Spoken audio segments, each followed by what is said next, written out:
Le ciel essentiellement nuagé à travers la ville-province de Kinshasa, il fait exactement 28 degrés Celsius avec un risque de précipitation à 50% demain dans la capitale quinoise. Mesdames et messieurs, top chrono, top départ de cette édition vespérale dès ce lundi 22 novembre 2021 depuis Kinshasa, capitale de la RDC, d'où nous émettons, mais bien avant, prenons les grands titres.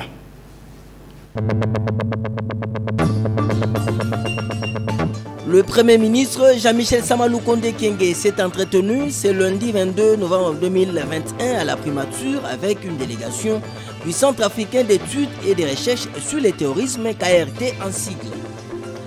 Les habitants de Bukavu espèrent retrouver la paix, la quiétude et plus de sécurité après le passage de la délégation du gouvernement conduite par le vice-premier ministre et ministre de l'Intérieur, Sécurité et Décentralisation, Daniel Asselo Okito.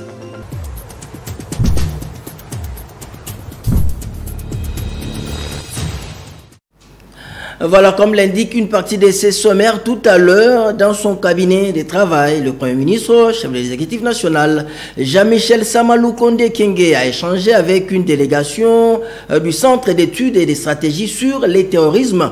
Plusieurs sujets débattus sur la table, notamment la mise en place des mesures coercitives pour lutter contre le terrorisme, en passant par l'adoption d'une loi antiterroriste et bien sûr la mise en place du plan national de lutte contre les terrorismes. On prend les détails avec Maturenda et Lambochi, James Katambwa, Chouka. Jean-Michel Sama Lukonde s'est entretenu ce lundi 22 novembre 2021 à la primature avec une délégation du Centre africain d'études et de recherches sur le terrorisme, KRT. Des questions liées au renforcement des moyens et de lutte contre le terrorisme, notamment la loi antiterroriste et la stratégie nationale de lutte contre le terrorisme, ont fait l'objet de cet entretien. En croit le colonel Christian Emmanuel Mouya Pouyi, qui a conduit cette délégation des experts et techniques du KRT. Le Premier ministre s'est montré très intéressé et déterminé à mener un combat acharné contre le terrorisme qui endeuille des communautés à travers divers pays du continent, dont la République démocratique du Congo. Nous avons été très impressionnés par disons, la disponibilité du chef de gouvernement à pouvoir renforcer les moyens de lutte contre le terrorisme de la République démocratique du Congo. Nous avons notamment parlé de la loi antiterroriste et de la stratégie nationale de prévention de lutte contre le terrorisme, ainsi que le plan d'action qui sont en cours d'adoption. Et il nous a rassuré de son ferme engagement de pouvoir tout mettre en œuvre pour que ces instruments soient adoptés. Bon, j'ai lu de la détermination. Il est déterminé à pouvoir tout mettre en œuvre pour que les provinces qui sont affectées par les activités de terrorisme puissent ne plus en souffrir dans les prochaines années. Et cette détermination m'a profondément marqué, m'a rassuré que tout sera mis en œuvre pour que ces provinces retrouvent la stabilité et la paix. Bon, nous avons notamment parlé du Nord Kivu, de l'Ituri, du Maniema, du Tanganyika. Selon ces experts du Centre africain d'études et de recherches sur le terrorisme, les provinces prioritaires concernant la lutte contre ces fléaux sont notamment le Nord Kivu, l'Ituri, le Maniema et le Tanganyika. De la primature à Kinshasa, prenons l'envol. Direction la ville de Bukavu, chef-lieu de la province du Sud Kivu. Les habitants de cette entrée de la RDC espèrent voir les retours à la paix, la sécurité et la quiétude. Juste après, bien sûr, le passage de la délégation gouvernementale conduite par le vice-premier ministre, ministre de l'Intérieur, Sécurité et Décentralisation, Daniel Asselo Okito. Cette mission qui est intervenue juste après l'attaque dont a fait l'objet la ville de Bukavu dans la soirée du 3 novembre 2021. On suit les attentes de la population de Bukavu au micro de notre permanent sur place, Christophe Mugisho. Dans les rues de Bukavu, certains habitants vivent encore dans la peur du fait de ne pas savoir l'origine et l'identité des assaillants qui ont attaqué la ville de Bukavu le 3 novembre dernier et qui aujourd'hui ont été expédiés au nombre de 39 à Kinshasa après le passage d'une délégation constituée de députés nationaux, sénateurs et membres du gouvernement central. Cet habitant rencontré plaide pour une meilleure sécurisation des citoyens. Nous pensons qu'avec la présence de cette délégation en provenance de Sud Kivu, il y aura normalement des résultats, il y aura des apaisements et qu'il y aura des résultats, donc les résultats qui vont mettre à notre disposition et qui est quiétude, puisque nous avons besoin de la stabilité. Nous avons besoin de la paix, ne vous en faites pas. Pour ces militants des mouvements citoyens, le travail de la délégation doit avoir des incidences plus techniques et politiques afin que la population retrouve sa quiétude. Mais nous avons dit aussi à la délégation que si elle restait plus technique et non politique, c'est possible que l'on trouve des résultats satisfaisants. Nous espérons que cette délégation prendra avec le demain les recommandations couchées dans différents documents que nous leur avons donnés. Pour rappel, à Bukavu, la délégation du gouvernement et Parlement national a rencontré différentes autorités dans la chaîne sécuritaire au Sud Kivu, de même que les acteurs de la société civile, députés provinciaux, autour d'une préoccupation qui n'ont pas été officiellement révélée à la presse. Si du moins on ne trouve pas solution aux causes de l'insécurité, si du moins la délégation ne parvient pas à mettre fin aux causes de l'insécurité, nous finirons par dire qu'ils étaient dans le tourisme. Dans la ville, tout le monde est aussi unanime qu'il faut placer les militaires et les policiers dans de meilleures conditions et assurer une bonne régulation des entrées et des sorties à Bukavu et dans toute la province du Sud Kivu. Restons toujours dans cette partie du territoire de la République démocratique du Congo. Évaluer les projets de la Banque mondiale dans le cadre du PADM et PEM. Et tel est l'objet de l'audience tout à l'heure, lundi 22 novembre 2020, l'audience accordée par les gouverneurs militaires de la province du Nord Kivu. Le lieutenant général Constantin Makangba a une délégation de la Banque mondiale qui séjourne depuis quelques jours dans ces coins de la RDC. Reportage. L'activité du projet PADM-PME au Nord Kivu, M. Magwey Dia, chargé de développement du secteur privé pour la Banque mondiale, a rencontré ce lundi 22 novembre 2021 le gouverneur de province, le lieutenant général Constant Makongba, en son cabinet de travail. C'était l'occasion de faire part à l'autorité provinciale de l'évolution du processus d'appui financier aux jeunes entrepreneurs congolais sélectionnés par ce projet. Comme vous le savez, nous avons cette opération qui est en cours depuis 3 années maintenant, qui accompagne les petites et moyennes entreprises en RDC, notamment donc, dans la province. Et nous sommes donc en pleine phase d'exécution. Il était important pour nous de venir voir l'état d'avancement de tous ces projets. Et donc de voir avec donc les bénéficiaires et les institutions de mise en œuvre les problèmes, les difficultés qu'ils ont pu rencontrer, voilà, les solutions qu'on peut apporter.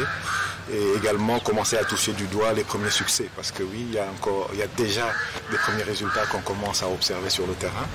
Donc nous avons lancé la COPA, la compétition des plans d'affaires pour les PME, il y a quelques mois de cela. Que le meilleur projet l'emporte pour cette compétition des plans d'affaires, a conclu cet émissaire de la Banque mondiale. Nous allons annoncer la liste pour les jeunes entrepreneurs qui vont être soutenus dans le cadre de cette compétition des plans d'affaires. Donc 220 jeunes de la province vont donc être accompagnés dans les prochains mois avec donc une subvention, mais surtout de l'assistance technique pour mettre en œuvre leur projet. Donc c'est aussi un des premiers éléments de succès qu'on observe et qu'on est venu aussi quelque part célébrer avec les habitants de la province. Cette mission a également rencontré le conseiller principal du gouverneur militaire, Maître David Kamoua, avec qui ils ont échangé sur les défis, notamment la possibilité d'accorder cette opportunité d'affaires à d'autres villes du Nord Kivu.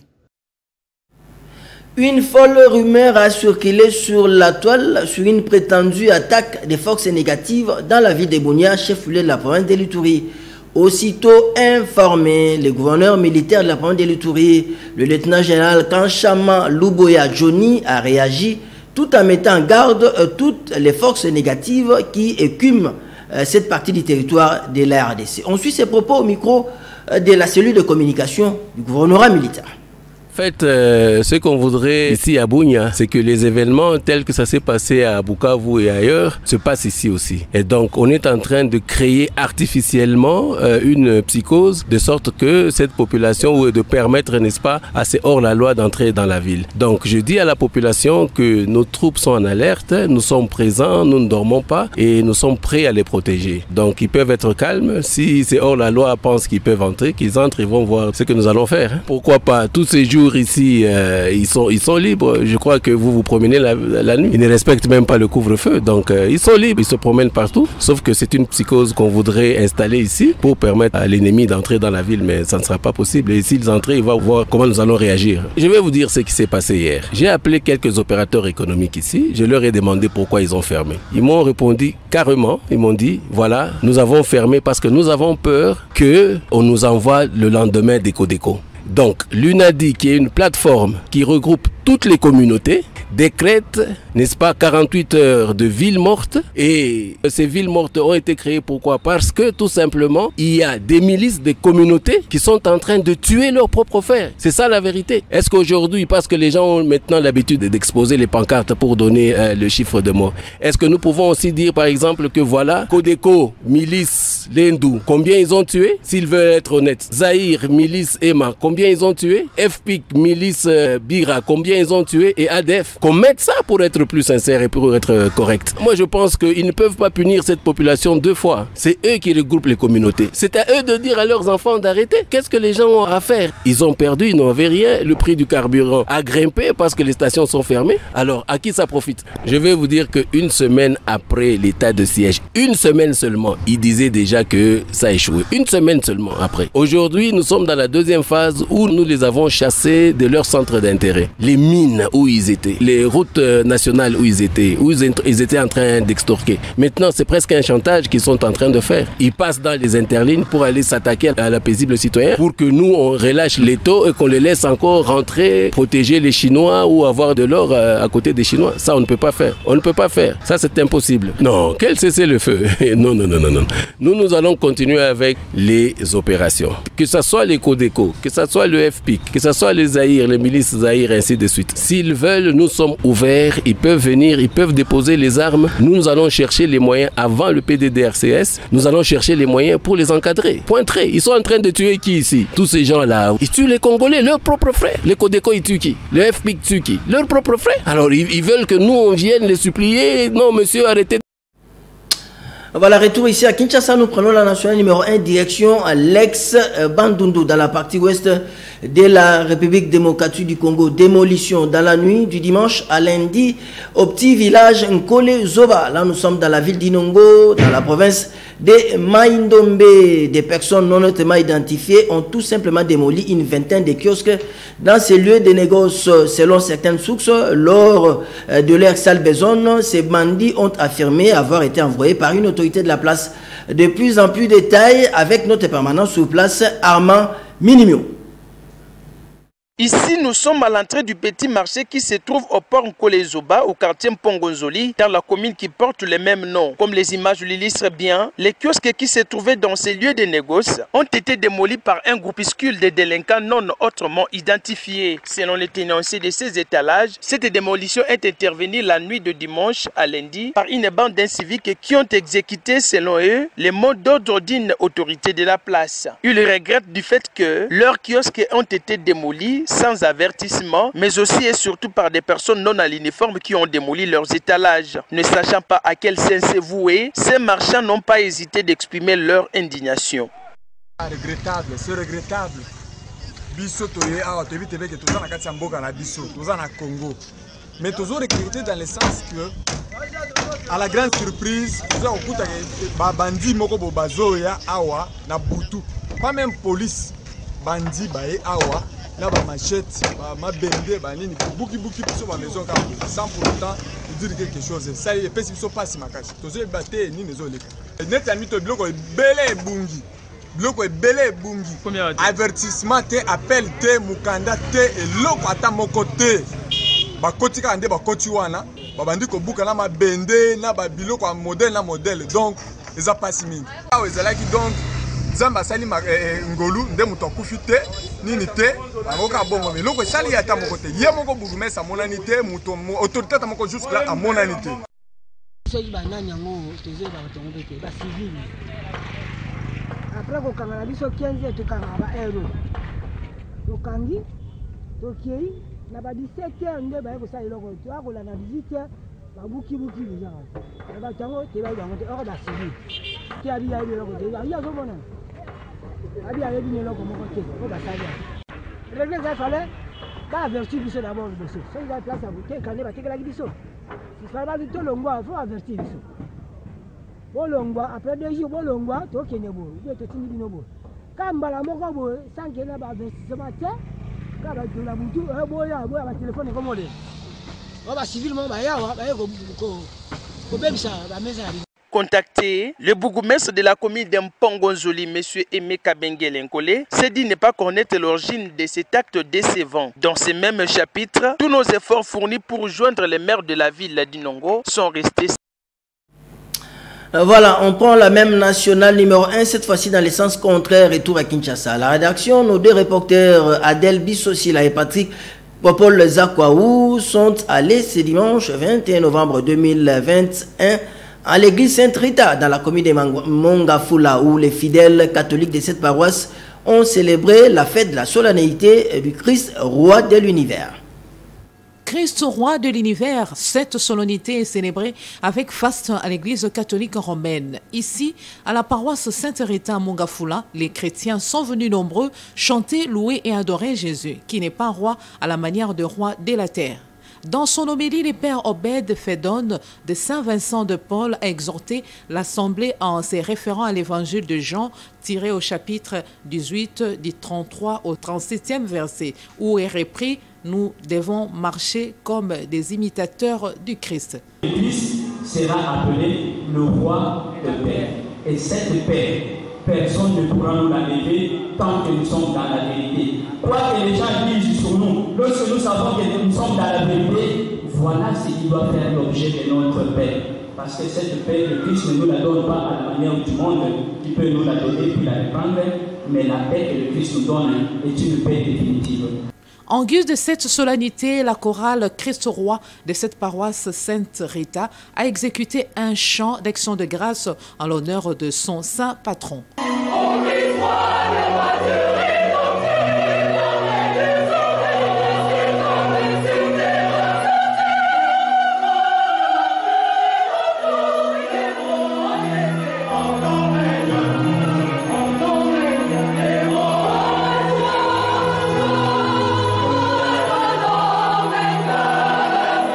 Occasion faisant les larrons, Joël Ndembe, président de cette chorale, a donné le sens de la vocation d'un choriste. La chorale qui fait la fierté de notre paroisse, la chorale qui chante mieux. Et aujourd'hui, cette chorale a présenté au peuple de Dieu. Il a aidé à bien prier, comme dit la Bible. La Sainte Écriture dit que la personne qui chante mieux prie 2 fois. Et aujourd'hui, cette chorale a aidé nos chrétiens à bien prier, à prier 2 fois, même 3 fois, je dirais. Donc, nous sommes très contents cette journée qui est bien passée. Et nous continuons la fête parce que la fête continue. Et comme c'est la chorale Christ est roi, nous appelons Christ est roi. Donc, nous continuons cette fête. Cette solennité de Christ roi de l'univers met fin à l'année liturgique B pour une nouvelle année liturgique C qui débute par le temps de l'Avent. Toujours en religion, cette fois-ci nous allons traverser les Poules Malébo, direction Brazzaville avec capitale de la République du Congo, nommé archevêque coadjuteur en avril 2020 par le pape François depuis Rome. À 57 ans, Monseigneur Bienvenu Mananika Bafwa Kwaou est désormais le 5e archevêque de Brazzaville après avoir passé 28 ans de sacerdoce et 8 ans d'épiscopat, et il remplace à ce poste Anatole Milandou, Monseigneur qui a passé 20 ans à la tête de l'archevêché de Brazzaville. La grande cérémonie d'intronisation ou la messe d'installation a eu lieu le 21 novembre 2020 au stade Félix Eboué. Là nous sommes dans l'arrondissement de Potopoto, c'est en présence du cardinal Fridolin Ambongo et du président de la République du Congo, Denis Sassou Nguesso. Détail dans ces reportages. Le stade Eboué a servi de cadre pour la passation de service entre Monseigneur Anatole Milandou et Bienvenu Banamika Bafuakwaou, nouvel archevêque du diocèse de Brazzaville. Après 20 ans de service au diocèse de Brazzaville, Anatole Milandou, 75 ans, a rendu le tablier en souhaitant la bienvenue à son successeur. Ce n'est ni par contrainte ni par lassitude que j'ai rendu mon tablier, mais par sens du devoir qui veut que l'autorité dans l'Église soit un service que l'on rend et que l'on transmet lorsque le temps est venu. Bienvenu Banamika, le nouvel archevêque de Brazzaville, a été installé ce dimanche 21 novembre 2021 en présence du chef de l'État Denis Sassou Nguesso. Parmi les invités, on a noté la présence du cardinal Fridolin Ambongo de Kinshasa, de l'évêque Kérimel de Grenoble et bien d'autres. Je suis honoré et touché. La présence du président de la République, de leur éminence, de tous les évêques, des membres du gouvernement et de tous les invités, selon leur préséance, votre présence à vous est une manifestation pour moi de la gloire de Dieu. Bienvenu Banamika a été ordonné prêtre le 29 août 1993 pour le compte du diocèse de Kinkala. Depuis le 24 mai 2013, il avait été nommé par le pape François, évêque du diocèse de Dolisie, avant sa nouvelle prise de fonction à Brazzaville. Voilà, au sein de la rédaction, nous allons prendre la rubrique Actualité vue par les autres. Badi Biabia a interrogé Patrick Ngou, qui est le rédacteur en chef au niveau de la télévision à pic émettant depuis Kinshasa, qui évoque l'actualité débattue au sein de cette rédaction. Aujourd'hui, l'actualité est notamment marquée par la marche du bloc patriotique. Il voulait faire un sit-in au niveau de la commission électorale nationale indépendante dans son quartier général dans la commune de la Gombe, proche de la gare centrale. Et alors la police avait marqué une barrière à ne pas franchir, mais avec la pression des manifestants au niveau déjà des QT BCDC, donc ils ont essayé de franchir cette ligne-là. Alors la police aussi a essayé de résister, c'est comme ça que ils ont pu repousser les manifestants. Alors eux, ils voulaient dire non à une CENI politisée. Ils voulaient aussi obtenir la suppression de la rémunération RAM à travers cette manifestation. Une autre actualité, c'est notamment la grève déclenchée par les chauffeurs de taxi. Alors eux aussi, ils réclament des tracasseries dont ils font objet de la part des agents qui les contrôlent, qui les tracassent chaque jour. Ils les accusent notamment d'entrer intempestivement dans leur véhicule pour demander documents ou autre chose. Alors cela se monnaie à travers peut-être 50 000, 100 000. C'est leur revendication. Alors ils veulent à ce que ces genres de pratiques puissent cesser. On va parler sport, plus précisément avec nous les journalistes. Un match des loisirs joué le samedi 20 novembre 2021 au Stade des Martyrs. Les réseaux des journalistes de la RDC a eu raison de la formation de Noudjen, toujours une association des journalistes, sur la note de 5-2. Le résumé avec Patrick Borel, Mukendi Moyen Vita. Le réseau de journalistes sportifs s'est largement imposé samedi 20 novembre au Stade des Martyrs devant la faible équipe de la nouvelle génération de la presse sportive sur le score de 5-2. Zizou Elaba a marqué 5 buts à lui seul, une prestation XXL. Le réseau du président Roger Bouloba a joué en roue libre en donnant une leçon de football à Noudjen dans cette rencontre loisir. On a vu un esprit bon enfant, le fair play, c'est ça la famille, c'est ça qui doit tous toucher. C'est bien que les jeunesses aussi s'activent aux activités physiques et sportives parce que vous faites un travail mental, un travail d'intelligence, ça demande aussi à un certain moment de vous divertir. C'est ça que nous avons été voir et on a été très contents. Un très grand plaisir et vous savez, il est toujours mieux de les voir quand ils font les reportages et là, les voir sur terrain en train de jouer. ça valait quand même la peine et c'était un plaisir. J'ai vu comment ils ont pris du jeu, ils ont pris le goût et ils se sont amusés. Et pour nous qui avons observé, c'était un grand plaisir. Du côté des réseaux, on sait qu'ils jouent régulièrement. D'ailleurs, je joue aussi avec les réseaux. Je savais que ça allait être un match compliqué. Mais bon, après, en défense, j'en ai essayé de limiter les dégâts avec un attaquant comme Zizou qui s'est marqué, qui fuit, hein, en tout cas, un joueur actif qui a joué chez Chikunku. Donc, ce n'est pas comme tout le monde qui essaie en tant soit peu de jouer. On a essayé de l'arrêter, mais c'était compliqué. On a essayé de gagner la formation du réseau, mais on n'a pas pu. Donc voilà, il y a eu des occasions qu'on s'est procurées, mais on n'a pas pu les réaliser. Mais on espère bien qu'on va avoir notre revanche lors du prochain match. Les journalistes sont plus solidaires. Ça, j'ai beaucoup aimé. Je l'ai toujours dit aux amis. Là, je sens que c'est une occasion de se rapprocher encore davantage. J'ai compris que ce qui unit les journalistes est plus fort que ce que certaines personnes pensent, donc coup de chapeau. Non, ça me fait plaisir de voir que les gens peuvent jouer maintenant dans les installations qui sont assez modernisées. Et comme vous êtes nos partenaires, on sait que bientôt on va lancer une campagne de civisme. Vous serez là avec nous pour sensibiliser et conscientiser tous les Congolais à bien respecter cette œuvre qui fait la fierté de notre pays. La nouvelle génération de Jonathan Massiala qui a été corrigée compte effacer cette humiliation des Manitas au mois de décembre en match retour, sauf imprévu. Toujours en sport, dans les cas de préparatifs de jeu de la francophonie 9e de la série en août 2022, un match d'Nzango s'est joué le dimanche 21 novembre 2021 au stade Vélodrome entre les Nzango Club Business et les centres de formation de Sanga. Les Nzango Club Business a battu cette formation sous la note de 70 à 40. L'acte D du tournoi des Nzango Moderne s'est déroulé dans la bonne ambiance le dimanche 21 novembre 2021 au stade Vélodrome de Kintambo. Une finale amplement discutée entre le Nzango Club GG Business contre le centre de formation de Sanga du Congo central. Les mamans du Congo central vont remporter la première période par 27-25. Au retour des vestiaires, les pouliches des Gonda vont enchaîner avec les KO et gagner la seconde partie. Au finish, le Nzango Club GG Business prend le dessus devant le centre de formation Sanga du Congo central sur un score de 60 à 40. Le cercle de l'amitié est au rendez-vous. C'était un jeu de pied. Nous avons perdu.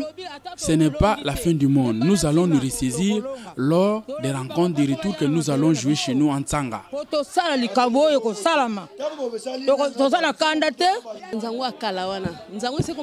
J'avais défié les mamans de Tsanga qu'elles seront battues ici à Kinshasa et nous avons gagné les 2 matchs. Je leur promets que nous allons les battre dans leur terrain en Tsanga s'ils nous invitaient. Au courant semaine de le Nzango Club GG continue sa préparation des Jeux de la francophonie qui seront organisés au mois d'août 2022 à Kinshasa en RDC. Pour clore cette journée dominicale, une troisième mi-temps était au rendez-vous. Question de sceller davantage les lignes d'amitié entre les mamans de Kinshasa et ceux du Congo central. Voilà, allons maintenant faire un petit tour dans les bacs et rayons de la capitale pour lire les parutions de ce lundi 22 novembre 2021, revue de presse. Sélection et commentaire Patrick Polidor Ngazami.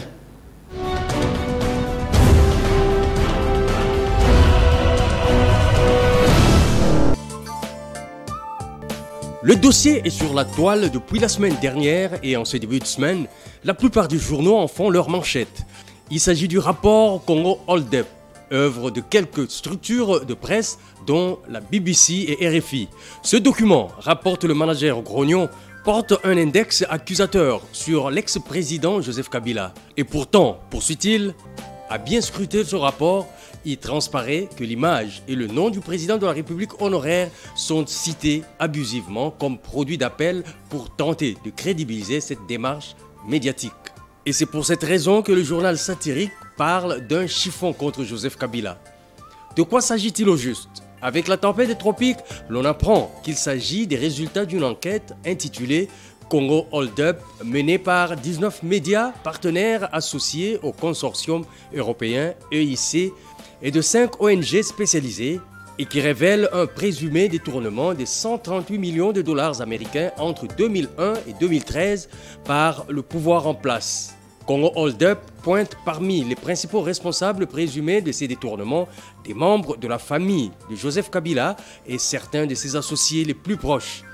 Et l'enquête est basée sur l'analyse des millions de documents bancaires et transactions qui ont fuité de la banque de l'autorité urbaine. La délégation des deux structures conduites par leur président, Shenko Bila, a annoncé le maintien du sit-in de ce 22 novembre à 9h devant les bureaux de la CENI à travers le pays. Bonsoir.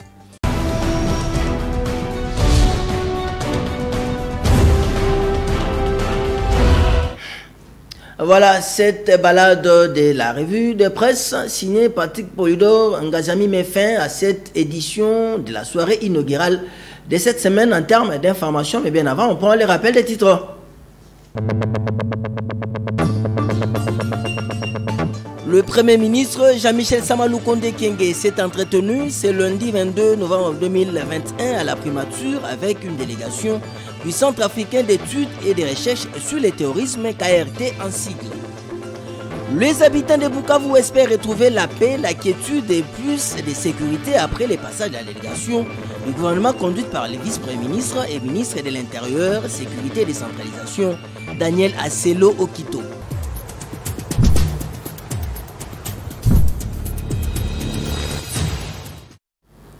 Voilà, fin de cette session vespérale de ce lundi 22 novembre 2021. L'actualité reste permanente sur notre chaîne, la chaîne des références. Demain, matinalement au poste, vous allez retrouver Sylvain Kapombo Bosengele et à 16h,